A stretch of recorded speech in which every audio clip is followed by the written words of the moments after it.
तरसों मैंने एक पोस्ट में कहा था कि जो लोग किस्मत, भाग्य की रेखा और तकदीर को पिछले जन्म के कर्मों से जोड़कर कहते हैं कि उसकी वजह से गरीब गरीब है, ऐसे लोगों का इलाज करने के लिए उन्हें पकड़कर पेड़ से बांध दो, लोहे का चिमटा गर्म करके उनके पेट की तरफ ले जाओ, चीखे चिल्लाएं तो कहो हम कुछ नहीं कर रहे, जो कुछ होने जा रहा है वो पिछले जन्मों के कर्मों का खेल होगा।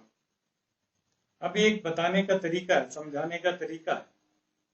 मैं इसको स्पष्ट करना चाहूंगा कि मैं किसी भी प्रकार की हिंसा का समर्थक नहीं हूं, विरोध करता हूं।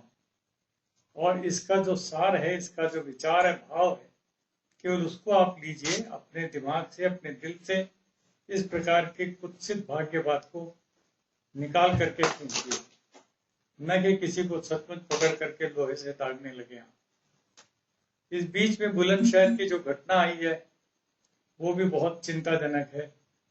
और वहां अनूप शहर के पास गांव में किस प्रकार से दो साधुओं की, शेर सिंह और जगदीश नाम के दो साधुओं की निर्मम हत्या कर दी गई।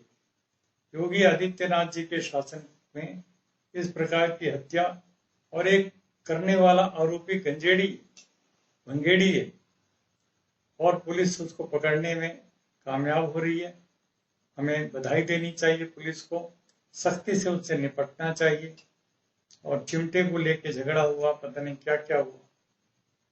ऐसे लोग जो हैं बहुत ही बड़े सजा के पात्र हैं। ऐसे लोगों को पूरी कड़ाई के साथ सख्ती से पेश आना चाहिए। उन बेचारे साधुओं के प्रति हमारी पूरी हमदर्दी है और हम चाहते हैं कि सरकार उनका जो भी कुछ न्याय दिलाने में भी, और साथ ही कुछ उनके परिवार वगैरह हों तो उनके भरण पोषण के लिए इंतजाम करे। इस प्रकार की घटनाएं हमें बताती हैं कि इस देश के अंदर धर्म के नाम पर बहुत कुछ प्रपंच हो रहा है, अंधविश्वास बढ़ रहा है, पाखंड हो रहा है। और पाखंड के अंदर से पाखंड और ज्यादा पाखंड, और इसकी वजह से बहुत कुछ हिंसाजनक काम भी हो रहे हैं। बहुत से साधु सन्यासी तो जो हत्या के आरोप में इधर उधर छिपे फिर रहे हैं, वो हत्यारे अपना साधु का कपड़ा पहन करके घूमते फिरते हैं। जो गांजा और भांग और कई तरह के नशों का सेवन करते हैं, जबकि उनका काम होना चाहिए शराब हो, सिगरेट हो, कोई भी मादक पदार्थ हो, उसके सेवन से लोगों को बचाएं, न स्वयं करें न दूसरों को करने दें। इस्लाम में तो इसको उम्मुल खबाइश कहा है। ये केवल बुरी चीज नहीं है, सारी बुराइयों की जड़ है। तो सभी धर्मों के धर्माचार्य मिलकर और सरकार को मजबूर करें कि शराब की दुकानों को बंद करो, शराब के ठेकों को बंद करो। और हमने तो नारा लगाया था 1968 में कुरुक्षेत्र से दिल्ली की यात्रा के समय, शराब पीना छोड़ दो, शराब की बोतल फोड़ दो, शराब के ठेके तोड़ दो।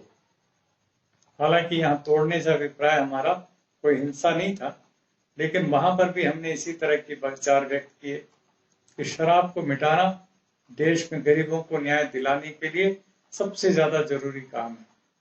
लेकिन सरकारें हैं कि मानते नहीं।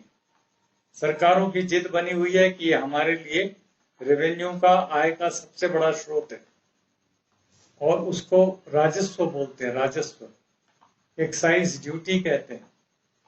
और सचमुच में सबसे बड़ा स्रोत के रूप में वो दिखता है। चुनाव में चंदा भी इन्हीं शराब के व्यापारी ठेकेदारों से उन्हें सबसे ज्यादा मिलता है।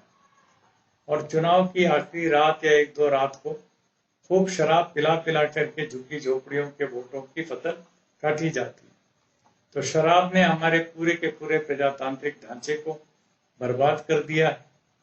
और पूरी तरह से लोगों को, खास करके गरीब किसान मजदूर, इनके लिए तो बर्बादी का सबसे बड़ा कारण, घरेलू हिंसा का सबसे बड़ा कारण, और बलात्कार से लेकर हत्या और एक्सीडेंट का सबसे बड़ा कारण ये शराब है।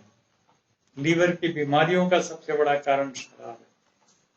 अब आज 1 महीना क्या 1.25 महीना होने जा रहा है, और इस लॉकडाउन की वजह से सब शराब की दुकानें बंद है। ये अच्छा काम हुआ। मैं लॉकडाउन के साथ साथ उसकी और तमाम अच्छाइयों के साथ साथ इस शराबबंदी को भी एक बहुत बड़ा अच्छा कदम मानता हूँ।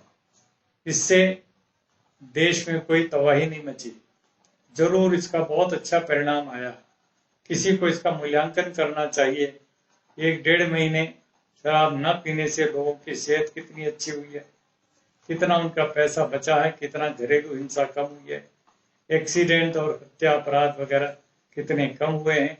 इन सब का आकलन करना चाहिए, क्योंकि सरकार जब कहती है कि हमें इससे आय होती है तो वो झूठ बोलती है।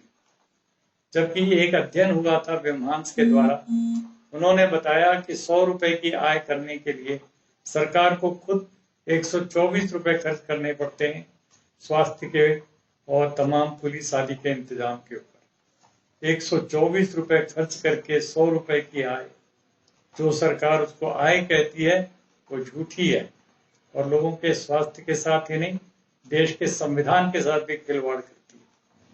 हमारे देश के संविधान की धारा 47 में साफ लिखा है, सरकार की जिम्मेदारी है पूरे देश के अंदर, समाज के अंदर पूरी ताकत के साथ जितने भी मादक द्रव्य हैं उनका उत्पादन, उनका सेवन, उनका प्रतिबंध लगाए।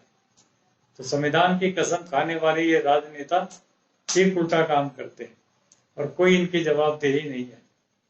तो आज एक मौका है, जब लॉकडाउन की वजह से, तालाबंदी की वजह से पूरे देश में इस तरह का पूरा शराब की दुकानें बंद है, तो उससे नुकसान हो गया या फायदा हुआ, इसके ऊपर भी अध्ययन होना चाहिए।